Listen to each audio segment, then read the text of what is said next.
Hi students, welcome to your new class. ഇന്നത്തെ ക്ലാസ്സിൽ നമ്മൾ ഡിസ്കസ് ചെയ്യാൻ പോകുന്നത് നാലാമത്തെ അപ്രോച്ചാണ് ക്യാപിറ്റൽ സ്ട്രക്ചറിൻ്റെ.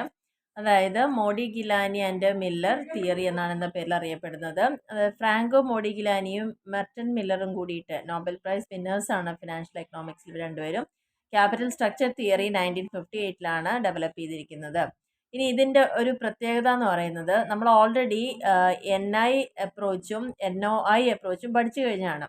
അപ്പോൾ the theory identical with NOI theory in the absence of corporate taxes. Tax ഇല്ലെങ്കിൽ NOI തിയറി പോലെയും ടാക്സ് ഉണ്ടെങ്കിൽ NI തിയറിയും പോലെയാണെന്നുള്ളതാണ് ഇതിൻ്റെ പ്രത്യേകത. അപ്പോൾ നമ്മൾ ടാക്സ് ഉണ്ടെങ്കിൽ NIയും ഇല്ലെങ്കിൽ NOI എന്ന് പഠിച്ചു വയ്ക്കുക. ഓക്കെ, ആ രണ്ട് തിയറിയും എല്ലാവർക്കും നല്ല ബൈഹാർട്ട് ആയിട്ടുണ്ടാകുമെന്ന് വിചാരിക്കണം. എന്താ അതിൻ്റെ പ്രത്യേകത എന്നൊക്കെ നമ്മൾ ഓൾറെഡി നല്ല ഡീറ്റെയിൽ ആയിട്ട് മുന്നത്തെ വീഡിയോസിൽ പറഞ്ഞിട്ടുണ്ട്. അപ്പോൾ കാണാത്ത ആളുകൾ ഉണ്ടെങ്കിൽ തീർച്ചയായിട്ടും ഒന്ന് ആ മുന്നത്തെ വീഡിയോസ് ഒന്ന് കാണുകയാണെങ്കിൽ NI തിയറിയും NOI തിയറിയും ഒക്കെ എന്താണെന്നുള്ള വ്യക്തമായിട്ട് അവിടെ മനസ്സിലാക്കാൻ പറ്റും. അപ്പോൾ ആദ്യത്തെ തിയറി നമുക്ക് സ്റ്റാർട്ട് ചെയ്യാം. കോർപ്പറേറ്റ് ടാക്സ് ഇല്ല എന്ന് പറയുന്നത്, അതായത് NOI തിയറിയാണ് അവിടെ പറയുന്നത്. ഈ ഒരു തിയറിയുടെ പേരാണ് ഇർറെലവൻസ് തിയറി എന്ന് പറയുന്നത്. അതായത് ശരിക്കും ആദ്യത്തെ ഒരു തിയറി എന്നറിയപ്പെടുന്നത് ഈ ഒരു ഇർറെലവൻസ് തിയറി തന്നെയായിരുന്നു. ഈ തിയറി പ്രകാരം എന്താ പറഞ്ഞിരിക്കുന്നത്, ടാക്സ് ഇല്ല എന്നുണ്ടെങ്കിൽ കോസ്റ്റ് ഓഫ് ക്യാപിറ്റലും വാല്യൂ ഓഫ് ഫേമും എന്താണ് ഒരു തരത്തിലും ക്യാപിറ്റൽ സ്ട്രക്ചറിനെ അഫക്റ്റ് ചെയ്യപ്പെടുന്നില്ല എന്നുള്ളതാണ് പറഞ്ഞത്. കാരണം ഇവിടെ ക്യാപിറ്റൽ സ്ട്രക്ചറിന് എന്താ പ്രാധാന്യം പറഞ്ഞ് ഇർറെലവൻ്റ് ആണെന്നാണ് പറഞ്ഞത്. ക്യാപിറ്റൽ സ്ട്രക്ചറിന് ഒരു പ്രാധാന്യവും ഇല്ല എന്ന് പറയുന്നത് ഏത് തിയറി തന്നെയാണ്? NOI. നിങ്ങൾ എങ്ങനെ വേണമെങ്കിലും ഡെറ്റ് കൂട്ട് കുറയ്ക്കുക എന്ത് വേണമെങ്കിലും ചെയ്തോളൂ, പക്ഷെ അതൊരിക്കലും അതിൻ്റെ വാല്യൂവിനെയോ അല്ലെങ്കിൽ കോസ്റ്റ് ഓഫ് ക്യാപിറ്റലൊന്നും അഫക്റ്റ് ചെയ്യുന്നേ ഇല്ല എന്ന് പറഞ്ഞ തിയറിയാണ് NOI തിയറി എന്ന് പറയുന്നത്. അപ്പോൾ അതിനെയാണ് ഇറലവൻസ് തിയറി എന്ന പേരിൽ നമ്മൾ അറിയപ്പെടുന്നത്. ഓക്കെ, അപ്പോൾ ഈ ഒരു തിയറിയുടെ അസംഷൻസ് നിർബന്ധമായി പഠിക്കുക. ഈ തിയറി എന്താന്ന് പഠിക്കുക, അസംഷൻസ് പഠിക്കുക. ഓക്കെ, അതായത് എപ്പോഴും ക്യാപിറ്റൽ മാർക്കറ്റ് എന്ന് പറയുന്നത് പെർഫെക്റ്റ് ആയിരിക്കും എന്നുള്ളൊരു അസംഷനാണ്. അതേപോലെ തന്നെ ബിസിനസ് റിസ്ക്, എല്ലാ ഫേമിൻ്റെയും ബിസിനസ് റിസ്ക്കും ഒരേപോലെയാണെന്നുള്ളൊരു അസംഷനിലാണ് ഈ തിയറി ഫോം ചെയ്തിരിക്കുന്നത്. അതിൽ ടാക്സ് ഇല്ല എന്നുള്ളതാണ് പറഞ്ഞിരിക്കുന്നത്. ഇൻവെസ്റ്റേഴ്സ് എപ്പോഴും വളരെ റാഷണലായി തിങ്ക് ചെയ്യുന്ന ആളുകളാണ്.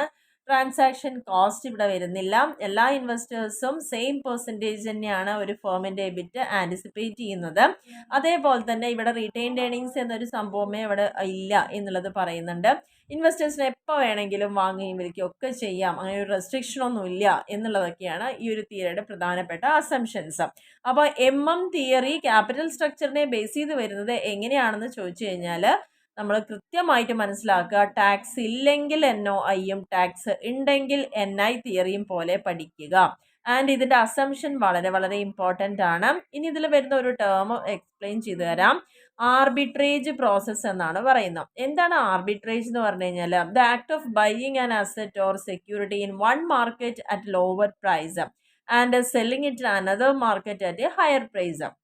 ഏതെങ്കിലും ഒരു കമ്പനിയുടെ അസറ്റോ സെക്യൂരിറ്റിയോ ഷെയറോ നമ്മൾ വാങ്ങുക എങ്ങനെയാണ്? ഒരു മാർക്കറ്റിൽ നിന്ന് നമ്മളത് വാങ്ങുന്നത് എങ്ങനെയാണ്? അറ്റ് ലോവർ പ്രൈസ്, വില കുറഞ്ഞു നിൽക്കുന്ന സമയത്ത് വാങ്ങുകയും വില കൂടുന്ന സമയത്ത് വേറൊരു മാർക്കറ്റിൽ അത് സെല് ചെയ്യുകയും ചെയ്യുന്ന ഒരു പ്രോസസ്സിനെയാണ് എന്ത് പറയുന്നത്? ആർബിട്രേജ് എന്ന് പറയുന്നത്. അവിടെ ഇൻവെസ്റ്റേഴ്സ് എന്താ ചെയ്യുന്നത്? നമ്മളെപ്പോഴും ഇൻവെസ്റ്റേഴ്സ് വില കുറയുന്ന തഞ്ചം നോക്കിയിരിക്കുകയാണ് ആ ഷെയർസൊക്കെ ഒന്ന് വാങ്ങാൻ വേണ്ടിയിട്ട്. അപ്പോൾ ഇവിടെ ഭയങ്കര വാല്യൂ കൂടിയ ഫേമിൻ്റെ ഒക്കെ ഷെയറിൻ്റെ പ്രൈസ് കുറയുമ്പോൾ ഇവർ വേഗം പോയിട്ട് എന്ത് ചെയ്യും? അത് വാങ്ങുകയാണ് ചെയ്യുക. And to buy the shares of, എന്നിട്ട് ഈ ഏറ്റവും വില കൂടി നിൽക്കുന്ന സമയത്ത് അവർ എന്ത് ചെയ്യും? ആ ഷെയർസ് ഒക്കെ അവിടെ വിൽക്കുകയും ആ വിറ്റ പൈസ കൊണ്ട് അവർ എന്ത് ചെയ്യാണ്? ഇപ്പോൾ വില കുറഞ്ഞു നിൽക്കുന്ന ഷെയർസ് എല്ലാം അവർ വാങ്ങുകയും ചെയ്യും. വില കൂടുമ്പോൾ വിൽക്കുക, ആ എമൗണ്ട് കൊണ്ട് വില കുറഞ്ഞു നിൽക്കുന്ന ഷെയർസ് വാങ്ങുക. അപ്പോൾ ഇങ്ങനെ വാങ്ങലും വിൽക്കലും എന്താണ് നടന്നുകൊണ്ടേ ഇരിക്കുകയാണ് അവിടെ ചെയ്യുന്നത് ഈ ഒരു സമയത്ത്. അങ്ങനെ അത് വാങ്ങലും വിൽക്കലും, അതായത് കൂടിയതൊക്കെ കൊടുത്ത് കുറഞ്ഞതൊക്കെ വാങ്ങി അങ്ങനെ പോകുമ്പോൾ ഈ രണ്ട് കമ്പനിയുടെയും മാർക്കറ്റ് വാല്യൂ ഏകദേശം സെയിം ആയി മാറും. കാരണം കൊടുക്കുമ്പോൾ എന്താ, ഡിമാൻഡ് കുറഞ്ഞു, വില കുറഞ്ഞു. വാങ്ങി എല്ലാവരും ഒരു പെർട്ടിക്കുലർ കമ്പനിയുടെ ഷെയർ വാങ്ങാൻ തുടങ്ങുമ്പോൾ ഓട്ടോമാറ്റിക്കലി അതിൻ്റെ വില കൂടും. അപ്പോൾ ഈ രണ്ടിൻ്റെയും വാല്യൂ ഏകദേശം സെയിം ആവുന്നവരെ ഈ ഒരു പ്രോസസ്സ് നടന്നുകൊണ്ടിരിക്കും. എന്തുകൊണ്ടാണെന്ന് വെച്ച് കഴിഞ്ഞാൽ increased demand for under valued security. വില കുറഞ്ഞു നിന്ന സെക്യൂരിറ്റിക്ക് അതുവരെ ഒരു വില ഉണ്ടായിരുന്നില്ല, പക്ഷെ ആളുകൾ വാങ്ങി തുടങ്ങുമ്പം അതിന് ഡിമാൻഡ് കൂടുന്നു. അപ്പോൾ അതിൻ്റെ പ്രൈസ് അവിടെ കൂടുന്നു. അപ്പോൾ അതിൻ്റെ സപ്ലൈ അവിടെ കൂടുന്നു. ഇതിനെക്കാട്ടിലും ഓവർ വാല്യൂഡ് സെക്യൂരിറ്റിയെക്കാട്ടിലും ആൻഡ് റെഡ്യൂസ്ഡ് ദെയർ പ്രൈസ് അവിടെ കുറയുന്നു. അങ്ങനെ ഒരു പ്രോസസ്സ് അവിടെ കണ്ടിന്യൂ ചെയ്തു പോകുന്നു എന്നുള്ളതാണ് പറയുന്നത്. അപ്പോൾ ഇതിനെയാണ് ആർബിട്രേജ് പ്രോസസ്സ് എന്ന് പറയുന്നു. ഇനി നിങ്ങൾക്ക് ഇവിടെ നോക്കാനുള്ളൊരു കാര്യം എന്ന് പറയുന്നത്, ഇതിൽ ഈ ഒരു പ്രോസസ്സിൻ്റെ ലിമിറ്റേഷൻസ് ഒന്ന് നോട്ട് ചെയ്യാം. പ്രോസസ്സിൻ്റെ തിയറിയുടെ ലിമിറ്റേഷൻസ് കേട്ടോ, അതൊന്ന് നോട്ട് ചെയ്ത് വെക്കുക എല്ലാവരും, ഇമ്പോർട്ടൻ്റ് ആണ്. ഇതിൻ്റെ പോരായ്മ എന്ന് പറയുന്നത് എന്താണ്? ഡിസ്ക്രിപ്പൻസി ആണ് in lending and borrowing rates of firms and individuals. അതായത് ഈ ഒരു അപ്രോച്ചിൽ അസ്യൂം ചെയ്യുന്ന എന്താണ്? ഇൻഡിവിജ്വൽ ആയിക്കോട്ടെ ഫേംസ് ആയിക്കോട്ടെ അവർക്ക് ബോറോ ചെയ്യാം, ലെൻഡ് ചെയ്യാം ഒരേ റേറ്റിന്, വാങ്ങുന്നതും വിൽക്കുന്നതും ഒന്നും നമുക്ക് അതിനൊന്നും ബാധിക്കുന്നില്ല എന്നുള്ളതാണ് പറയാം. പക്ഷേ ഈ ഒരു അസംഷൻ ശരിക്കും റോങ് അല്ലേ? കാരണം എപ്പോഴും നമ്മൾ ബോറോ ചെയ്യുമ്പോൾ, കടം വാങ്ങുമ്പോൾ നമ്മളെങ്ങനെ നോക്കുക? ഏറ്റവും ചീപ്പ് റേറ്റിൽ ആരാണോ കടം തരുന്നത് അവിടേക്കാണ് പോകുന്നത്. ഓക്കെ. രണ്ടാമത്തേൽ difference in personal and corporate leverage. പിന്നെ വ്യക്തിഗതമായിട്ടുള്ള കടങ്ങളാണെങ്കിലും കോർപ്പറേറ്റ് ലിവറേജ് ആയാലും രണ്ടിലും നല്ല വ്യത്യാസം വരുന്നുണ്ട്. നമുക്കൊരു ആവശ്യം വരുമ്പോൾ ഒരാൾ തന്ന് സഹായിക്കുന്ന ആ ഒരു റേറ്റ് ഓഫ് ഇൻട്രസ്റ്റ് അല്ല ഒരു ഫേം നമുക്ക് തരുന്നത്. അപ്പോൾ അതുകൊണ്ടൊക്കെ അതിനെ നമ്മുടെ ക്യാപിറ്റൽ സ്ട്രക്ചറിനെ അഫക്റ്റ് ചെയ്യപ്പെടുന്നുണ്ടാവില്ലേ എന്നുള്ളതാണ് അവിടെ പറയുന്നത്. പിന്നെ ട്രാൻസാക്ഷൻ കോസ്റ്റ് ഇല്ല എന്നൊക്കെ പറയുന്നുണ്ട്, പക്ഷെ ഒരിക്കലും അത് സംഭവിക്കില്ല. കാരണം എന്താണെങ്കിലും ഒരു സെക്യൂരിറ്റി വാങ്ങുകയും വിൽക്കുകയും ചെയ്യുമ്പോൾ അവിടെ അതുമായി ബന്ധപ്പെട്ടിട്ട് കോസ്റ്റ് ഉണ്ടാവുന്നു എന്നുള്ളതാണ് പറയുന്നത്. പിന്നെ പല ഇൻസ്റ്റിറ്റ്യൂഷൻസിലും അതിൻ്റെതായ കുറേ റെസ്ട്രിക്ഷൻസ് അവിടെ വരുന്നുണ്ട്. അതായത് നമുക്ക് ഇഷ്ടംപോലെ വാങ്ങാനും കൊടുക്കാനും ഒന്നും എപ്പോഴും സാധ്യമായിക്കൊള്ളുന്നില്ല. പിന്നെ പറയുക കോർപ്പറേറ്റ് ടാക്സ് ആണ്. ടാക്സ് ഇല്ല എന്നൊക്കെ നമ്മൾ അസ്യൂം ചെയ്യുന്നുണ്ട്, പക്ഷെ അങ്ങനെ ഒരു സിറ്റുവേഷൻ അൺറിയലിസ്റ്റിക് ആണ്. എന്തായാലും ഡെറ്റിൻ്റെ മുകളിൽ ഇൻട്രസ്റ്റ് ഉണ്ടെങ്കിൽ അത് ടാക്സിന്ന് നമുക്ക് കിഴിവ് കിട്ടുന്നതായിട്ടാണ്. അതേപോലെ തന്നെ ഡിവിഡൻഡ് ഷെയർസ് ഉണ്ടെങ്കിൽ അതും പോസ്റ്റ് ടാക്സ് പ്രോഫിറ്റ് ആണത്. പിന്നെ ഷെയർ പ്രൈസിനെ ഇൻഫ്ലുവൻസ് ചെയ്യുക എന്നുള്ളത്. Share prices cannot be influenced by a single individual who is switching his share from one firm to another. Share price നമ്മളിപ്പോൾ പറഞ്ഞല്ലോ, കുറേ വാങ്ങലും വിൽക്കലും നടക്കുമ്പോൾ ഒരുപോലെ ആവും, അതുകൊണ്ട് ഇതിന് വലിയ വ്യത്യാസമില്ല എന്ന് പറയുന്നുണ്ട്. പക്ഷേ അത് വ്യത്യാസം വരണമെങ്കിൽ ഏതെങ്കിലും ഒരാൾ ഏതെങ്കിലും ഒരു കമ്പനിയുടെ ഷെയർ വിറ്റിട്ട് വേറൊരു കമ്പനിയുടെ ഷെയർ വാങ്ങുന്നതുകൊണ്ട് ഇവിടെ ഈ ഒരു വ്യത്യാസം വരില്ല. പക്ഷെ ഒരു മെജോറിറ്റി ആളുകളും ഒരേ ട്രെൻഡിലൂടെ പോവുകയാണെങ്കിൽ ഇതിന് സാധ്യത ഉണ്ട് എന്നുള്ളതാണ് പറയുന്നത്. ആൻഡ് ഇൻഫർമേഷൻ ആക്സസ് ആണ്. കാരണം every investor to have complete information of all the companies. നമ്മൾ ഈ ഒരു തിയറി പ്രകാരം എക്സ്പെക്ട് ചെയ്യുന്നത് എന്താ അറിയോ? ആരൊക്കെ ഇൻവെസ്റ്റ് ചെയ്യാൻ വരുന്നുണ്ടോ അവർ ഈ കമ്പനികളെ കുറിച്ച് എല്ലാ ഇൻഫർമേഷനും അറിഞ്ഞിട്ടാണ് ഇത് ചെയ്യുന്നത് എന്നുള്ളൊരു അസംഷൻ കൂടിയാണ് ഇവിടെ പറഞ്ഞിരിക്കുന്നത്. അപ്പോൾ ഇത്രയാണ് നമ്മൾ ആദ്യത്തെ കേസ് പഠിച്ചിരിക്കുന്നത്. എന്ത്? When corporate tax does not exist. Tax ഇല്ലെങ്കിൽ ഏത് തിയറി? NOI theory. അപ്പോൾ രണ്ടാമത്തെ പോയിന്റിൽ എന്താ പറയുന്നത്? നമുക്ക് ടാക്സ് ഉണ്ട്. അപ്പോൾ ഇത് 63 ആദ്യം വന്ന തിയറി അതായിരുന്നു, പിന്നെ 63ലാണ് ഇത് വന്നിരിക്കുന്നത്. അപ്പോൾ അതിൽ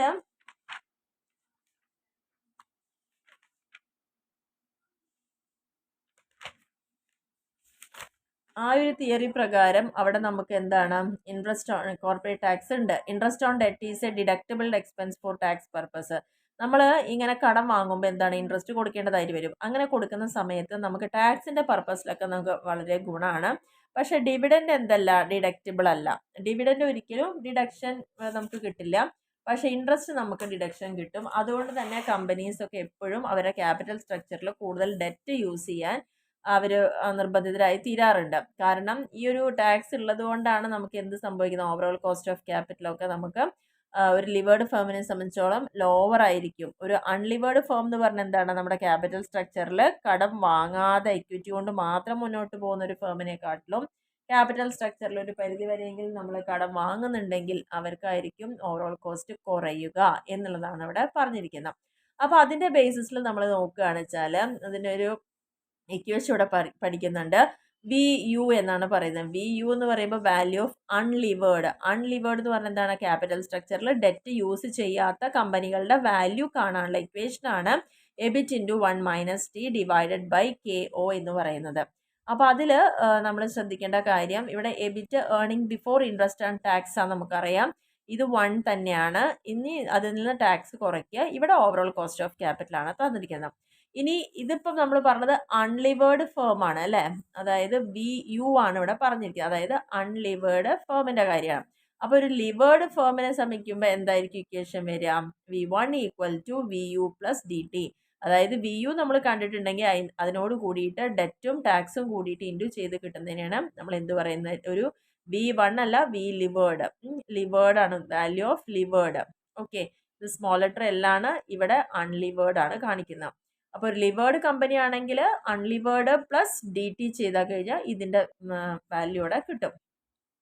അങ്ങനെയാണെങ്കിൽ നമുക്ക് ഈ ഒരു ക്വസ്റ്റ്യൻ ഒന്ന് ചെയ്ത് നോക്കാം. There are two firms A and B which are exactly identical except that A does not use any debt in its financing. എയും ബിയും ഒരേപോലത്തെ ഫേമാണ്, അതായത് ഒരേ ക്യാപിറ്റൽ സ്റ്റാർട്ട് ചെയ്ത് ഒരേപോലെ ബിസിനസ് ഏൺ ചെയ്ത് അങ്ങനെ ഒരേപോലെ പോകുന്നൊരു ഫേമുകളാണ്. പക്ഷേ ഒരു വ്യത്യാസമേ അവ തമ്മിലുള്ളൂ. എന്താണ്? എ അതിൻ്റെ ക്യാപിറ്റൽ സ്ട്രക്ചറിൽ ഡെറ്റ് യൂസ് ചെയ്യുന്നില്ല, പക്ഷെ ബി ആണെങ്കിലോ ഡെറ്റ് യൂസ് ചെയ്തിട്ടുണ്ട്. ബി 4 ലക്ഷം കടം വാങ്ങിയിട്ടുണ്ട്, 10% ഡിബെഞ്ചേഴ്സ് ഇൻ ഇറ്റ്സ് ഫിനാൻസിങ്, അതിൻ്റെ ഇൻട്രസ്റ്റ് 10%.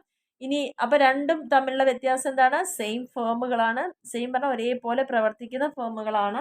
ബി മാത്രമാണ് 4 ലക്ഷം കടം വാങ്ങിയിരിക്കുന്നത്, 10% ബിക്ക് ഡിവിഡൻഡ് ടാക്സ് ഇൻട്രസ്റ്റ് കൊടുക്കാനുണ്ട്. ഈ രണ്ട് ഫേംസിൻ്റെയും ഏർണിങ്സ് എന്ന് പറയുന്നത് ടാക്സും ഇൻട്രസ്റ്റും കൊടുക്കണം മുന്നേ തുല്യമാണ്. 3,20,000 രണ്ടിൻ്റെയും വില. And after tax capitalisation rate എന്ന് പറയുന്നത് 16% ആണ്. രണ്ട് കമ്പനിക്കും ടാക്സ് ഉണ്ട് 50%. അപ്പോൾ നമ്മളോട് വാല്യൂ കാണാൻ പറഞ്ഞിട്ടുണ്ട്. ഈ ഒരു ഹൈപ്പോത്തസിസ് പ്രകാരം വാല്യൂ കാണാനാണ് പറഞ്ഞത്. അപ്പോൾ നമ്മളിപ്പോൾ ചെയ്തുകൊണ്ടിരിക്കുന്ന പ്രോബ്ലം ഏതാണ്? ടാക്സ് ഉണ്ട്, എക്സിസ്റ്റ് ചെയ്യുന്നുണ്ട് എന്ന് പറഞ്ഞിട്ടുള്ള NI തിയറിനെ ബേസ് ചെയ്തിട്ടാണ് ഇപ്പോൾ ചെയ്യുന്നത്. ഓക്കെ, ആദ്യത്തെ കേസ് നമ്മൾ ടാക്സ് ഇല്ല എന്ന് പറഞ്ഞുകൊണ്ട് ചെയ്തു, ഇറലവൻ്റ് ആണെന്ന് പറഞ്ഞു, NOI അപ്രോച്ചിന് തുല്യമെന്ന് പറഞ്ഞു. ഇവിടെ നമുക്ക് ആദ്യം കാണേണ്ടത് അൺലിവേർഡ് ഫേമിൻ്റെ വാല്യൂ നമുക്കിവിടെ കാണാം. അൺലിവേർഡിൻ്റെ നമ്മൾ ഇക്വേഷൻ ഓൾറെഡി മുകളിൽ പറഞ്ഞിട്ടുണ്ടായിരുന്നു, EBIT × 1 - T/KO എന്ന് പറഞ്ഞിട്ടുണ്ടായിരുന്നു. ഇവിടെ EBIT എന്ന് പറയുന്നത് എന്താണ്? Earning before interest and tax. നമുക്ക് കിട്ടുന്ന വരുമാനമാണ്. 3,20,000 ആണ് നമുക്ക് കിട്ടിയ earnings. Into 1 minus 50% corporate tax. അപ്പോൾ 1 minus 50% whole divided by KO. Overall cost of capital എത്രയാണ്? 16%. അപ്പോൾ നമ്മൾ 1 മൈനസ് 0.5 എന്ന് പറഞ്ഞാൽ എത്രയാണ്? 0.5 തന്നെ ഇവിടെ വരിക. ആ 0.5നെ 3,20,000 കൊണ്ട് ഇൻറ്റു ചെയ്തതിന് ശേഷം ബൈ 16% ചെയ്യുക. അപ്പോൾ നമുക്ക് കിട്ടുന്ന വാല്യൂ ആണ് ₹10 lakh എന്ന് പറയുന്നത്. അതായത് ക്യാപിറ്റൽ സ്ട്രക്ചറിൽ കടം ഉപയോഗിക്കാത്ത ഫേമിൻ്റെ വാല്യൂ ആണ് 10 ലക്ഷം എന്ന് പറയുന്നത്. രണ്ടാമത്തെ ഫേമാണ് നമ്മുടെ ഫേം ബി എന്ന് പറയുന്നത്. അവിടുത്തെ ക്യാപിറ്റൽ സ്ട്രക്ചറിൽ 4 ലക്ഷം കടം ഉപയോഗിക്കുന്നുണ്ട്, അതിന് 10% ഇൻട്രസ്റ്റും കൊടുക്കുന്നുണ്ട്. അപ്പോൾ ഈ ഒരു ലിവേർഡ് ഫേം ആകുമ്പോൾ നമ്മൾ എന്ത് കണ്ടാൽ മതി? നമ്മൾ ഓൾറെഡി പറഞ്ഞു, VU ഇവിടെ ഓൾറെഡി കണ്ടിട്ടുണ്ട്. അൺലിവേർഡ് ഫേമിൻ്റെ VU കണ്ടിട്ടുണ്ട്. അപ്പോൾ 10 lakh ഇവിടെ കിട്ടിയിട്ടുണ്ട്. പ്ലസ് D × T ആണ്. D എന്ന് പറയുന്നത് എന്താണ്? അവരുടെ ഡെപ്റ്റ് ആണ്. 4 ലക്ഷം കടമുണ്ട്, ടാക്സ് 50% അപ്പോൾ നമുക്ക് എല്ലാം കൂടി കിട്ടുമ്പോൾ ഇവിടെ 2 ലക്ഷം കിട്ടും. 4 ലക്ഷം ഇൻറ്റു 4 ലക്ഷത്തിൻ്റെ പകുതി എന്ന് പറയുമ്പോൾ എത്ര? 2 ലക്ഷം കിട്ടുക. അപ്പോൾ 10 + 2 എന്ന് പറയുമ്പോൾ 12 ലക്ഷം കിട്ടി. ഇപ്പോൾ ശ്രദ്ധിച്ച് നോക്കൂ, overall cost of capital of the levered firm would be lower than that of unlevered firm. Unlevered ഫേമിന് 10 ലക്ഷമേ ഉള്ളൂ, പക്ഷേ ഇവിടെ എന്താണ്? 12 ലക്ഷമാണ് വരുന്നത്. അപ്പോൾ ഓവറോൾ കോസ്റ്റ് ഓഫ് ക്യാപിറ്റൽ എവിടെയായിരിക്കും കുറവുണ്ടായിരിക്കുക? ഒരു അൺലിവേർഡ് ഫേമിനെക്കാട്ടിലും കുറവായിരിക്കും ഉണ്ടായിരിക്കുക എന്നാണ് പറയുന്നത്, ലിവേർഡ് ഫേമിന് എന്നുള്ളതാണ് പറഞ്ഞിരിക്കുന്നത്. വാല്യൂ ഇവിടെ കൂടിയിട്ട് കണ്ടിരിക്കുന്നതും ഏതിനാണ്? ഒരു ലിവേർഡ് ഫേമിനാണ്. ഓക്കെ, ഇനി ഓവറോൾ കോസ്റ്റ് ഓഫ് ക്യാപിറ്റൽ എങ്ങനെയാണെന്നുള്ളത് നമുക്ക് നോക്കാം. ലിവേർഡ് ഫേമിൻ്റെ കാണുമ്പം നമുക്ക് 1,40,000 ആണ് വരുന്നത്. 1,40,000 പ്ലസ് 40,000 ഡിവൈഡ് ബൈ 12 lakh ആണ് വരുന്നത്. അപ്പോൾ ഈ 1,40,000 എന്ന് പറയുന്നത് എന്താണ്? Earnings before interest. ഇൻട്രസ്റ്റ് കൊടുക്കുന്നതിന് മുന്നുള്ള റേറ്റ് ആണ് വരുന്നത്. അപ്പോൾ ഇതിൽ നമുക്ക് കാൽക്കുലേഷൻ ഡൗട്ട് വേണ്ട. നമ്മൾ ലിവേർഡ് ഫേമാണ് എടുക്കുന്നത്. അതായത് ക്യാപിറ്റൽ സ്ട്രക്ചറിൽ ഡെറ്റ് യൂസ് ചെയ്തിരിക്കുന്ന ഫേമിൻ്റെ കാര്യമാണ് നമ്മൾ അതിൻ്റെ ഓവറോൾ കോസ്റ്റ് ആണ് കാണുന്നത്. ഓക്കെ, അപ്പോൾ ഓവറോൾ കോസ്റ്റ് കാണുമ്പോൾ മൊത്തം എന്തൊക്കെ വന്നിട്ടുണ്ട്? അതിന് ഇൻട്രസ്റ്റ് കൊടുക്കണം, ടാക്സ് കൊടുക്കണം എന്നുള്ളത് നമുക്കറിയാലോ.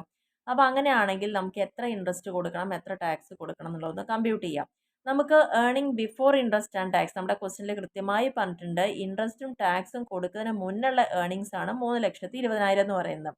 ആ 3,20,000 നമ്മൾ ആദ്യം എപ്പോഴും കൊടുക്കുന്നത് എന്താണ്? ടാക്സ് ഇൻട്രസ്റ്റ് ആണ് കൊടുക്കുക. ഇൻട്രസ്റ്റ് എന്ന് പറയുന്നത് എത്രയാണ്? 4 ലക്ഷമാണ് നമ്മൾ ഡെപ്റ്റ് എടുത്തിരിക്കുന്നത്, 10% ഇൻട്രസ്റ്റ് ഉണ്ട്. 4 ലക്ഷത്തിൻ്റെ 10% പറയുമ്പോൾ 40,000 രൂപ നമ്മൾ ഇൻട്രസ്റ്റ് കൊടുക്കണം. അപ്പോൾ നമുക്ക് കിട്ടിയിരിക്കുന്ന പ്രോഫിറ്റ് എത്രയാണ്? 3,20,000 ആണ് പ്രോഫിറ്റ്. ആ പ്രോഫിറ്റിൽ നിന്ന് നമ്മൾ ആദ്യം കൊടുക്കേണ്ടത് എന്താണ്? ഇൻട്രസ്റ്റ് ആണ്. അപ്പോൾ 40,000 രൂപ നിന്ന് എടുത്ത് കൊടുത്താൽ നമ്മുടെ കയ്യിൽ ഇനി എത്രയേ ഉള്ളൂ? 2,80,000 ഉള്ളൂ. ഈ 2,80,000 നിന്നാണ് നമ്മൾ എന്ത് കൊടുക്കുക? 50% ടാക്സ് കൊടുക്കുക. ഈ 2,80,000ത്തിൻ്റെ 50% പകുതി എന്ന് പറയുന്നത് 1,40,40,000 ആണ്. ഓക്കെ, അപ്പോൾ നമ്മൾ ലിവറേജ് നോക്കുമ്പോൾ ഇപ്പോൾ ബാലൻസ് എന്തേ കയ്യിലുള്ളൂ? 1,40,000 പ്ലസ് പിന്നെ നമുക്ക് എന്താ ഇൻട്രസ്റ്റ് ഡിവൈഡഡ് ബൈ അതിൻ്റെ ടോട്ടൽ വാല്യൂ. അപ്പോൾ കടബാധ്യത ഉള്ള ഫേമിൻ്റെ ടോട്ടൽ വാല്യൂ 12 ലക്ഷമാണ് ഇൻറ്റു 100. അപ്പോൾ നമുക്കിത് ചെയ്യുന്ന സമയത്ത് 1,40 40 1,80 വരും. 1,80 ബൈ 12 ലക്ഷം ഇൻറ്റു 100 ചെയ്യുമ്പോൾ 15% കിട്ടി. അപ്പോൾ ഇത് ഏത് കേസിൻ്റെ കാര്യമാണ് പറയുന്നത്? ലിവേർഡ് ഫേം, അതായത് കടം ഉൾക്കൊണ്ട ക്യാപിറ്റൽ സ്ട്രക്ചറുള്ള ഫേമിന് 15% ഓവറോൾ കോസ്റ്റ് വരുന്നത്.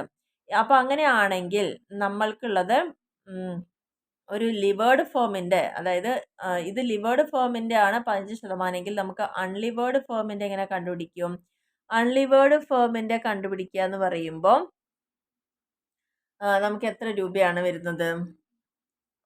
നമ്മൾ ചെയ്യേണ്ട കാര്യം ഇവിടെ ചെയ്ത പോലെ തന്നെയാണ്. എന്താ നോക്കാനുള്ളത്? നമുക്ക് ആകെ ഉള്ളത് 3,20,000 ആ 3,20,000 നിന്ന് നമുക്ക് ഇൻട്രസ്റ്റ് ഇവിടെ കൊടുക്കാനില്ല. ഇവിടെ 40,000 കടം എടുത്തോണ്ടാണ്. ഇവിടെ കടം എടുത്തിട്ടില്ല. പിന്നെ എന്തേ കൊടുക്കാനുള്ളൂ? ടാക്സേ കൊടുക്കാനുള്ളൂ. അപ്പോൾ അതിൻ്റെ നേർപകുതി 3,20,000 നേർപകുതി എന്ന് പറയുമ്പം 1,60,60,000 വരുന്നത്.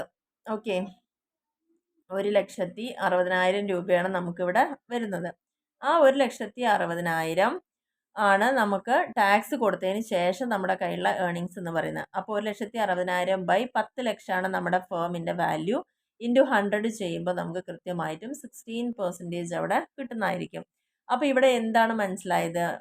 ലിവേർഡ് ഫേം കോസ്റ്റ് കുറഞ്ഞു 15%. കടം ഉപയോഗിക്കാത്തുള്ള ഫേമിൽ എത്ര ശതമാനം കോസ്റ്റ്? 16%. അപ്പോൾ ഇതിൽ നിന്ന് എന്ത് മനസ്സിലായി? ഡെറ്റ് യൂസ് ചെയ്യുമ്പോൾ നമുക്ക് എന്ത് കുറയ്ക്കാം? ഓവറോൾ കോസ്റ്റ് കുറയ്ക്കാം. കാരണം ലിവേർഡ് ഫേമിൽ 15ഉം അൺലിവേർഡ് ഫേമിൽ 16ഉമാണ്. അപ്പോൾ കുറഞ്ഞിരിക്കുന്നത് 15%.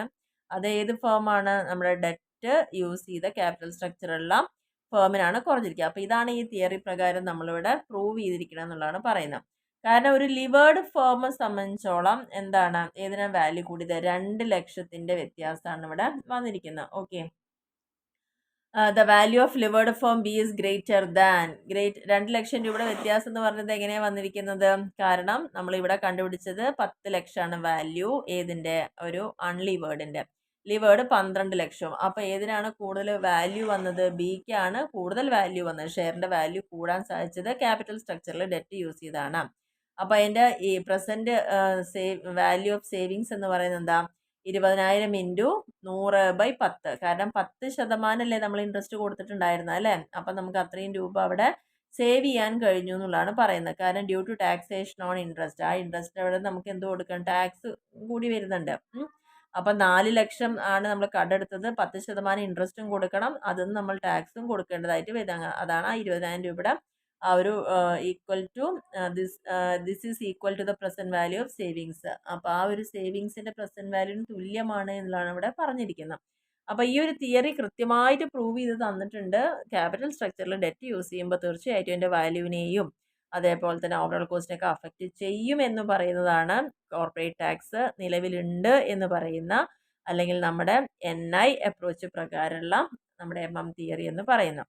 അപ്പോൾ ഇത്രയാണ് ഈ ഒരു തിയറിനെ കുറിച്ച് പറയാനുള്ളത്. അപ്പോൾ അത് ഡീറ്റെയിൽ ആയിട്ട് നമ്മളിവിടെ എക്സ്പ്ലെയിൻ ചെയ്തിട്ടുണ്ട്.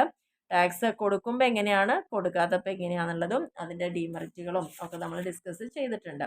അപ്പോൾ ഇത്രയേ ഉള്ളൂ ഈ ഒരു പോർഷനിലെ കാര്യങ്ങൾ പറയാനുള്ളത്. അപ്പോൾ ഈ പറഞ്ഞ കാര്യങ്ങൾ വീഡിയോയിൽ എല്ലാവർക്കും ക്ലിയർ ആയി എന്ന് വിചാരിക്കുന്നു. വീഡിയോ ഇഷ്ടപ്പെടുകയാണെങ്കിൽ ലൈക്ക് ചെയ്യാനും ഷെയർ ചെയ്യാനും കമൻറ്റ് ചെയ്യാനും ഒന്നും മറക്കരുത്. Okay, thank you. സബ്സ്ക്രൈബ് ചെയ്യാത്ത ആളുകളിൽ തീർച്ചയായിട്ടും ഒന്ന് സബ്സ്ക്രൈബ് ചെയ്യുക, സപ്പോർട്ട് ചെയ്യുക.